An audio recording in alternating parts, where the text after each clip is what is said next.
Hey guys, Lawrence Demonico here.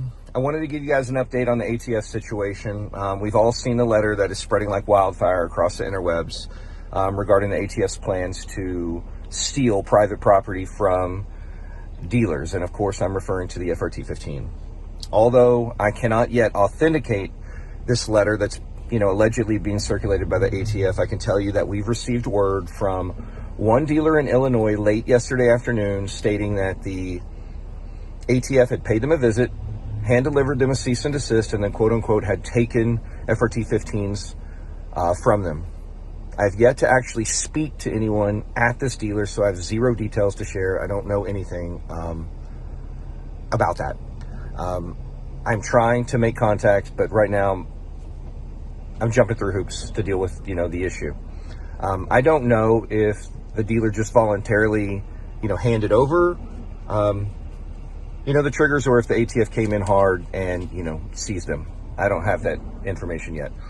Now, while Rare Breed Triggers already has, a tremendous amount of experience dealing with what I'm going to call the ATF's, corrupt and dirty practices, I will tell you that my jaw is absolutely on the floor in complete disbelief that they are choosing to take action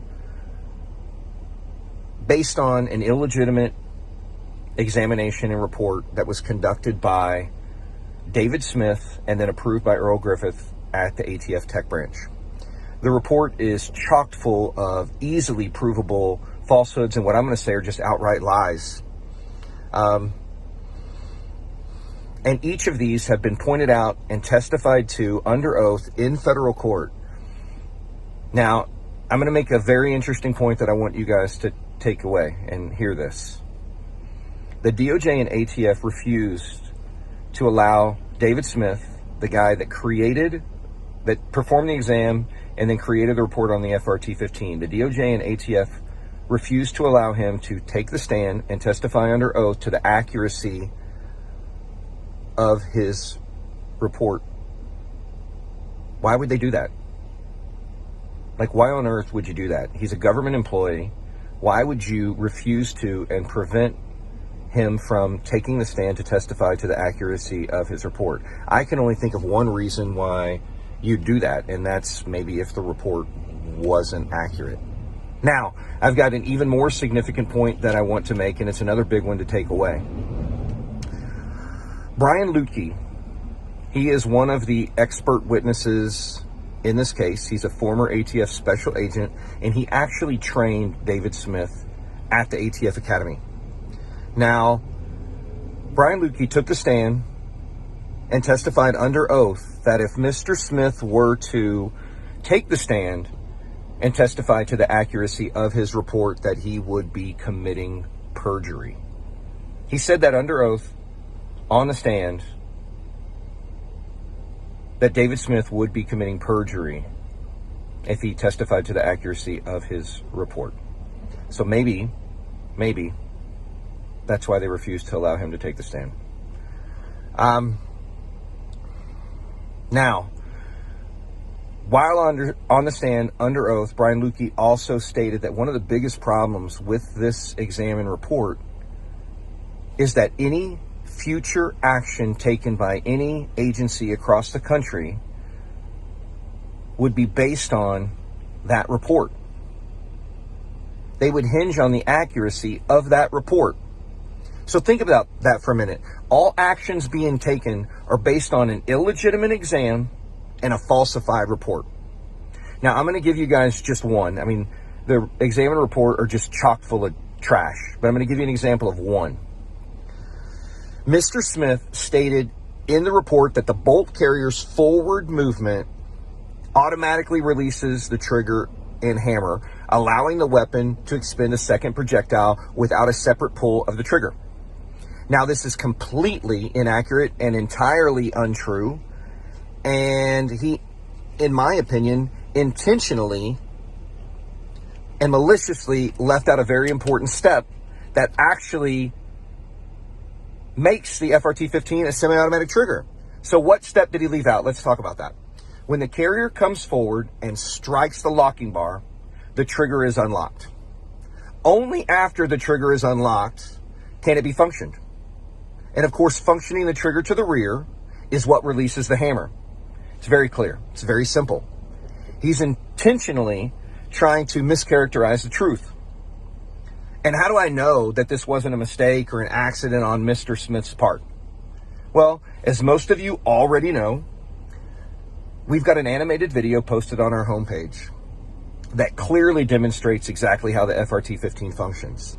It's plain, it's simple, and it can't be misunderstood, especially by someone that examines firearms as a profession for the ATF.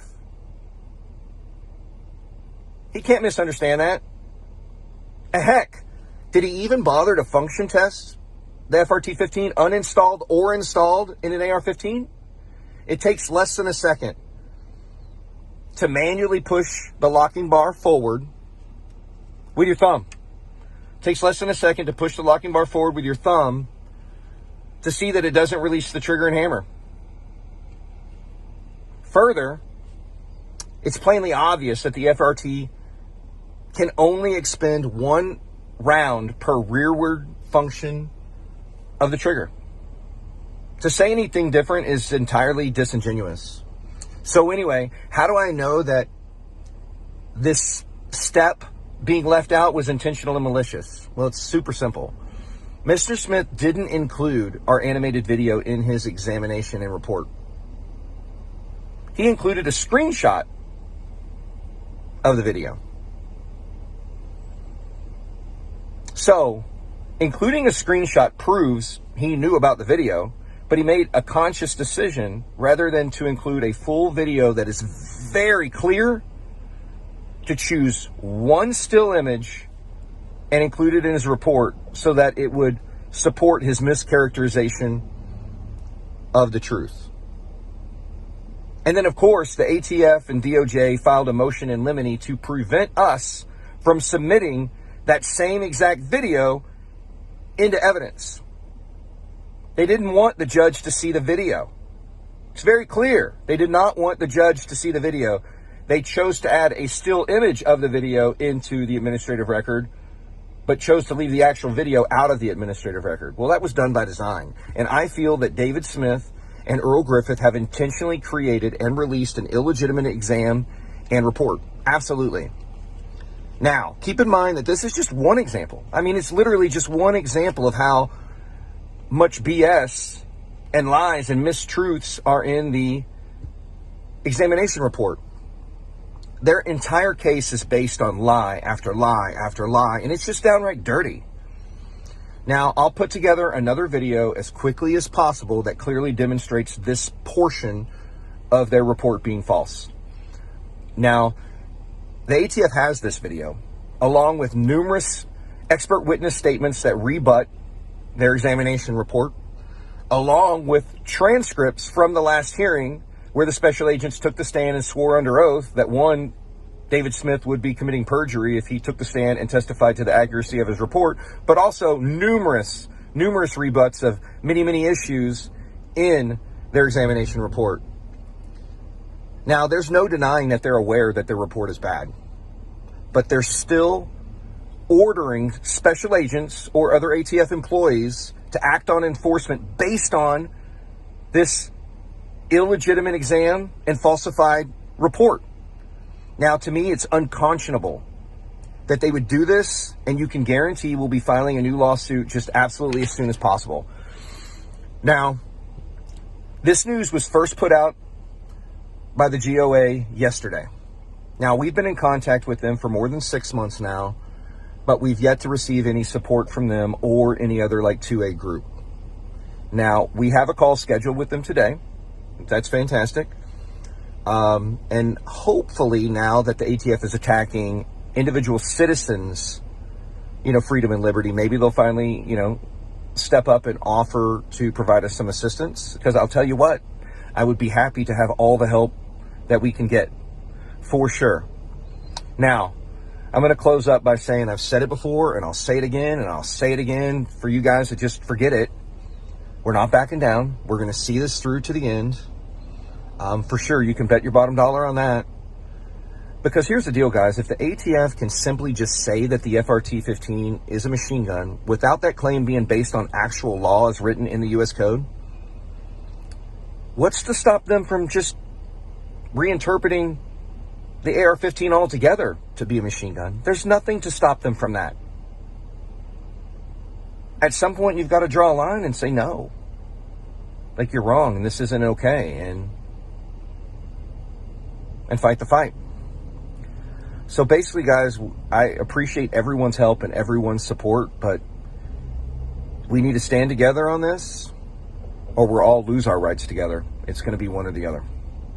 All right, guys, take care, and I'll keep you guys posted with another update here soon.